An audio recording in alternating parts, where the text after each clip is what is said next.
আসসালামু আলাইকুম এভরিওয়ান। এই যে দেখতেছেন নেপিয়ার ঘাসগুলো কাটতেছি। তো কালকে ঈদুল আজহা চলে গেছে, আজকে ঈদের দ্বিতীয় দিন।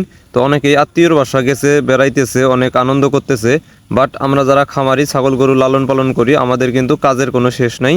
আত্মীয়র বাড়ি যাওয়া তো দূরের কথা, এই দেখেন দিনে রাতে কিভাবে কাজ করতে হয়। তো যাই হোক, এটার মধ্যেই আমরা আনন্দ খুঁজে নেই, আনন্দ ভাগাভাগি করি আমাদের এই শখ করে পোষা প্রাণীগুলোর সাথে। তো এই যে দেখতেছেন নেপিয়ার ঘাসগুলো ছোট ছোট করে কেটে গামলায় ভরে তারপরে আমি নিয়ে যাচ্ছি। আসলে এই ঘাসগুলো এখন আমি ছাগলগুলোকে দিয়ে দিব। তো আমি নেপিয়ার ঘাস মূলত কেটেই দেই, যেহেতু কালকে ঈদ ছিল, এই জন্য মূলত কালকে আমি কেটে দিতে পারি নাই। আর অনেকেই প্রশ্ন করেন যে ভাই, আপনি যে ছাগল লালন পালন করেন, ছাগলগুলোকে আপনি কয় বেলা খাবার দেন এবং কি কি খাবার দেন? যেহেতু আমি আমার জমিতে ঘাস লাগাইছি আর ঘাসের ফলন আলহামদুলিল্লাহ অনেক ভালো হয়েছে, এই জন্য মূলত আমি সকাল এবং বিকালবেলা এই ছাগলগুলোকে নেপিয়ার ঘাস কেটে দেই।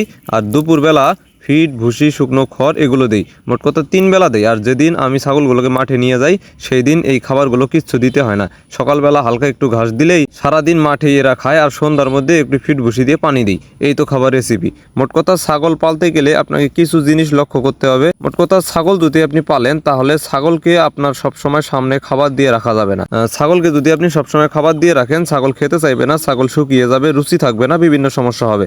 এই জন্য আপনারা যারা ছাগল লালন পালন করেন, অবশ্যই আপনারা ছাগলকে টাইম মেনটেন করে খাবার দিবেন। ছাগলকে আপনারা 3 বেলা খাওয়াবেন। গরুকে খাবার দিতে হয় 2 বেলা, ছাগলকে দিতে হয় 3 বেলা। যখনই আপনারা 3 বেলা খাবার দিয়ে ছাগলকে অভ্যস্ত করে নেবেন, ছাগল কিন্তু এই 3 টাইম ছাড়া আর খেতে চাইবে না বা চিল্লাচিল্লি করবে না। এই জন্য মূলত আপনারা সকালবেলা খাবার দিবেন, জোহরের সময় খাবার দিবেন এবং মাগরিবের আগে যখন ঘরে উঠাবেন তখন খাবার দিবেন। এই 3টা টাইম মেনটেন করে যদি ছাগলকে খাবার দেন, তাহলে ছাগল কিন্তু রেস্ট নেওয়ার জন্য পর্যাপ্ত সময় পাবে। আর যখনই ছাগলের রেস্ট নিবে, ছাগলের হজম শক্তি ভালো থাকবে, ছাগলের গ্রোথ খুব দ্রুত উন্নতি হবে, আর ছাগলগুলো অসুস্থ হবে না ঘন ঘন। আর যারা ছাগল পালেন, এই বিষয়গুলো ফলো করবেন, ইনশাল্লাহ কাজে দিবে।